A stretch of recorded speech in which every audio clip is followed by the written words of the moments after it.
Assalamu alaikum everyone, it's Moo the Ansaar. I wanted to talk today about the concept of God as according to me, my beliefs and how I see it. What prompted this is my daughter, I don't know if I ever said before, but we're a homeschooling family. I've homeschooled all my children for about maybe 17 years now. I've homeschooled my oldest son. He's almost 23, mashallah. So I homeschooled all of them, and up until we relocated from New Jersey, due to different family and economic changes, I needed to put them in public school for a couple of years, and then alhamdulillah I was able to take them back out a couple of years ago. But since up here, homeschooling, it's not hard or anything, but there's a lot more documentation and stuff, and New Jersey is very, very lenient. Up here, there's a lot of documentation and stuff like that I don't have the time, nor do I have the desire to deal with. And I don't think on that level. Like, I'm an artist, so I can't. That type of thinking is just too much for me. And I do enough of that at work. But anyway, I digress. So my children, the two who are still doing, at that level, are homeschooled, but as cyber schoolers. And so that means that the school they are in, they can do it from home, but it's a charter school, which means it is a part of the public school system. So I said all that to say, as being public school students, there's certain curricula that they have to do. And so one of those, a lesson that my third grader had to do recently, the other day, was a lesson on mythological, like stories. So there was King Midas and the Golden Touch, Pandora's jar, as opposed to Pandora's box. It's the same story, but Pandora's jar and Jasmine the Singer. And so these being myths, they dealt with, different gods and goddesses. So you had Zeus, you had what's his name? I forgot his name. Dionysus, I think it is. Sometimes I can say it, sometimes I can't. And the goddess Diva. So, she did this lesson and everything. She read the stories and summarized and did questions and such. And so, alhamdulillah, she's a thinker. And so, she was actually kind of pondering the whole thing. And so she came to me, and I can't remember the exact statement or question she made, but it was something pertaining to, like, why do gods always compete with one another? Like, if one god said something, there is inevitably another god that is going to counter that or what have you, like very human attributes. And she got a kick out of it. She was tickled by it. And so, as is the pattern in my house, we discuss a lot. We talk, alhamdulillah. It could be about any and everything. We discuss it, whether it's, more like popular things going on in society or whatever. So that was cool with me. It just opened up dialogue. And I know a lot of people, a lot of Muslims or religious people may feel like, why won't you just contact the school, tell them you're Muslim, you can't do. I'm not that type of person. I don't shun stuff just because it's not Islamic. Which, for me, you can find Islam in virtually everything, but which I'm about to kind of show. But yeah, I don't have a problem with my children learning different things. is a reality. Mythological characters do exist, and I would much rather them learn about it now than not learn about it when they have someone that they can bounce ideas and things off of, rather than either shunning everything, being closed-minded to stuff, and, or, whatever. So, we discussed it. And what I said to her, essentially, was that gods and goddesses are made by people, humans. They wouldn't exist if it wasn't for us making them. And that could be in a tangible way or an intangible way. So, of course, people make statues of gods and stuff like that they pray to. Or, gods could be more ideas, or, it can be, a god can be anything. It can be, food, as we well know here in this country, in America. We worship food here. It can be in the form of sex, it can be in the form of money, or it could be in the form of various deities that people physically worship, like ritualistically worship. And so, being such, a god or a goddess can be picked up or it can be put down, however you want to do it.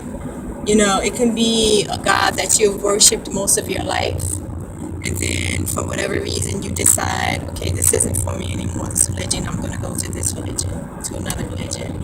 And then you start worshiping that god or goddess. And then, you can go back and forth and go back to the one you left. You can choose a different one or what have you. You can pick it up, put it down. Because it's all, we make them. It reminds me of the story of Ibrahim, Abraham, Islaam. How on a couple occasions, I know when he was a young boy, his father was a pagan. He was an idol worshiper, as was like everyone around him. And so his father told him to take these gods that he had, sculpted and whatnot, take them down to the market and sell them. And Ibrahim, being rebellious and again being a thinker and realizing that this didn't make any sense, like, why are they worshiping? How can you worship that which you made? And so he tied them all together and kind of drug them down the road, them popping all over the place, breaking and stuff. It was another occasion when he went into the temple where the people would set up their idols, and they would feed them or whatever. They would leave food out for them and things like people do today. And they would go there and they would worship them. And so he went there when nobody was there, and he took a hatchet, an axe, and bust them joints up, all of them, except for one, the big one. That one, he put the hatchet on, right? So when the people came, and they were all aghast, oh my God, what happened, He says to them, he did it, talking about the big God. And, the people were livid because they're like, he didn't do it, he can't move. And so his point to them was, why would you worship something that cannot even protect themselves from being destroyed? They can do nothing for you. You should be worshiping the one creator. And so this whole thing that my daughter and I was discussing just kind of conjured up those stories and different, things. And a lot of people may not agree with this, which is completely fine by me. I don't need, accolades or acceptance or anyone to agree with me. This is strictly how I see it, so I understand that. But for me, these reasons and others are why I don't see Allah as being a God. Um, for me, to refer to Allah as God or a God, because there's so many millions of them, to refer to Allah as just another God, for me, is dishonoring and sacrilegious in actuality for me. Um, Allah has given us so many names that, you know, we can refer to, you know, Al-Kareem, Ar-Rahman, so many. The just, the giver, the forgiving, the loving, the destroyer, all these names. None of them was God. And I'm quite sure that if that was an actual name of Allah, there would be no problem with, there are Arabic letters that would be sufficient for the sound, if you know what I mean. The Ghayn, the Waw, the Del, the Dod, the Fatah, the Dama. Um, there are, so anyway, there's so many names. And besides that, it's my understanding that the word or the term God that we use, or that people use, I should say, actually came into existence around like 600 AD or so. So, and depending on what you read, there are different reasons for that word. Some people say it's actually an acronym for Gumar Asdabar, wisdom, strength, and beauty. It's of different reasons. And so again, for me, to call Allah a God is like, that term to me is just so minute, you know? It is insufficient. And so, like, you will never, if you ever hear me use the term God, then just know it's for the benefit of something else. Either, more than likely, it'll just be because whoever I'm talking to, I don't like to cause drama and fitna, If I think that it will cause something or take the focus off of whatever it is we're speaking about, you know, then I'm just not going to do that. But I try as best I can to just say Allah. I'll say the creator or the one or something like that. If any of you, or like my Facebook friends, y'all know that about me. Like, I never use God. But also, another thing with this whole God concept for me is that, me being Muslim for so long, my parents were Muslim when I was born, so my whole life, 22 years, mashallah, I've been Muslim at different levels of my development, and also always being around other Muslims, different levels of their development, so different Muslims, just a lot of different Muslims, as well as non-Muslims, primarily non-Muslims, because everybody in my family isn't Muslim, like my extended family. And just buddies, people that I've loved and who have loved me and that have been significant in my life. Every now and again, people use this, which has become a bit cliche, I suppose. They'll say like, well, we really pray to the same God. It's just different names.